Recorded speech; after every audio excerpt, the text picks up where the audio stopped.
Complément pour l'allégorie Isabelle et Édouard, partie 2, progression, régression. C'était le lendemain de la montée dans leur bulle d'amour jusqu'à la vision de l'isocaèdre dans la sphère du grand soi créateur. Ils étaient allés très loin dans leur repérage, au-delà de la sphère de leur soi supérieur. Ils n'avaient pourtant vu que de la nuit noire autour d'eux, sauf dans leur œuf où la lumière était plus brillante qu'au début de leur montée lente comme avec une montgolfière. S'ils n'avaient rien vu, ils avaient cependant éprouvé un sentiment de plénitude et de communion totale dans une joie paisible. Auparavant, ils avaient eu la vision d'un double tétraèdre quand ils allaient décoller du cœur, puis ils avaient vu un dodécaèdre dans la sphère supérieure. Isa dit « Édouard, j'ai peur, je t'aime. » « Et c'est cela qui t'effraie ?»« Moi aussi je t'aime, nous nous aimons depuis le début, que se passe-t-il, Isa ?»« Je suis amoureuse. Non, je ne ressens plus rien pour toi, je ne sais plus. » Édouard l'embrasse tendrement. « Ma douce, explique-toi mieux. Observe ce qui se passe en toi, on va voir ensemble quel est le problème. » Ils s'étaient entendus dire par leur guide, quand ils avaient bien avancé dans leur entraînement, qu'il fallait aussi qu'ils aillent au bout de leur amour personnel maintenant. Ils avaient le droit de s'aimer entre eux en tant que Isa et Édouard. Mieux, ils devaient vivre leur amour personnel au bout pour bien identifier sa nature et parce que cela profiterait au travail qu'ils faisaient pour tous sur tous les plans. Ils s'étaient donc engagés entièrement avec leurs sentiments personnels et en effet, ils furent guidés pour aller plus loin dans la découverte.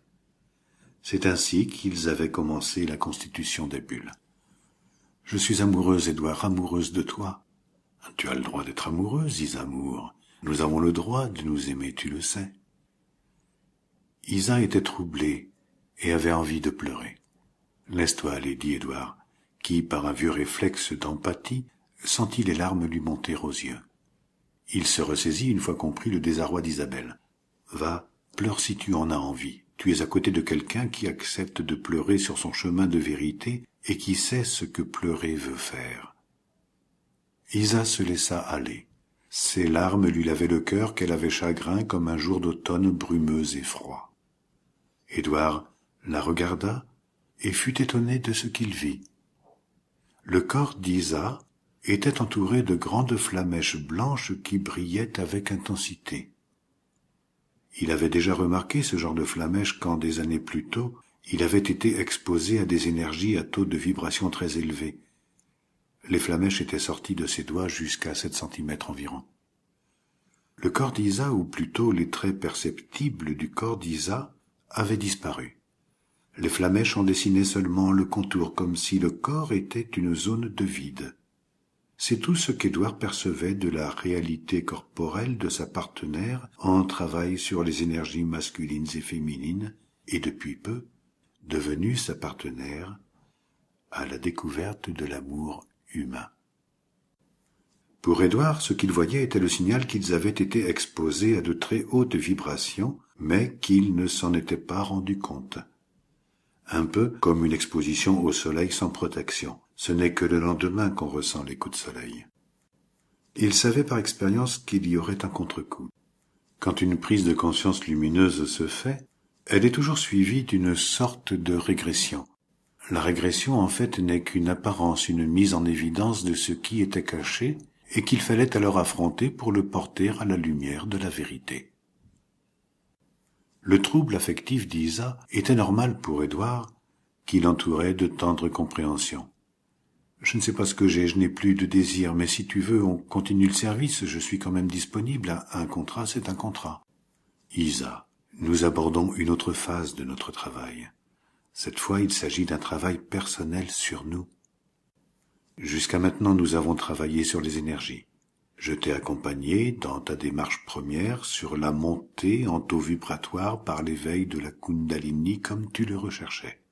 Nous avons suivi progressivement une autre route, laissant de côté la montée de Kundalini, et tu as remarqué que le taux vibratoire s'est quand même élevé. Les derniers travaux que nous avons faits, en apparence anodins, car c'est comme si on jouait à l'ascenseur cosmique avec nos bulles, ont produit des effets qui dépassent ton intention première. Ils rejoignent ma démarche et je suis moi-même étonné des trucs qu'on a inventés ou qui nous ont été soufflés par des anges vigilants.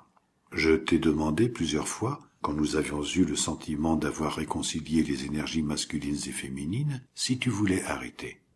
Tu as voulu à ton tour m'accompagner, car tu faisais des découvertes intéressantes avec nos bulles émises à partir du cœur.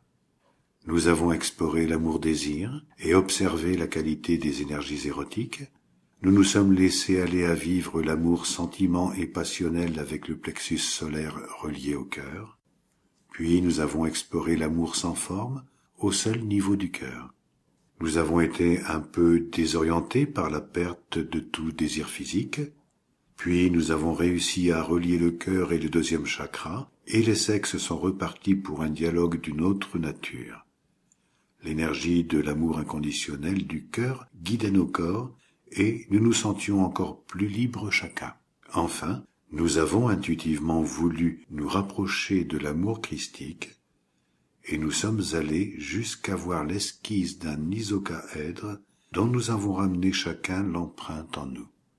Tout cela, nous l'avons fait sous couvert d'une mission, sous la direction d'une autorité extérieure mais que nous reconnaissions sage et à laquelle nous avons donné notre totale confiance. Seulement, ce n'était pas notre autorité personnelle. Je crois qu'il nous a demandé maintenant de travailler pour nous, dans la mesure où nous avons un désir fort de vérité. Veux-tu accomplir ce travail pour ta propre connaissance de toi, ou préfères-tu arrêter notre collaboration? Si tu estimes ne pas avoir eu toutes les réponses à tes attentes en matière d'élévation de ta vibration par éveil de la Kundalini, tu as le droit de chercher des partenaires qui t'apporteront ce qu'aujourd'hui je ne pense plus pouvoir t'apporter, parce que cela ne me semble plus utile, enfin pour moi. Qu'est-ce que tu ne penses plus utile? Je parle d'une démarche tantrique comme celle que j'avais abordée il y a de nombreuses années, parce que l'ascèse est trop longue pour les temps actuels et surtout parce qu'elle ne se préoccupe en fait que du corps sous couvert d'un éveil spirituel.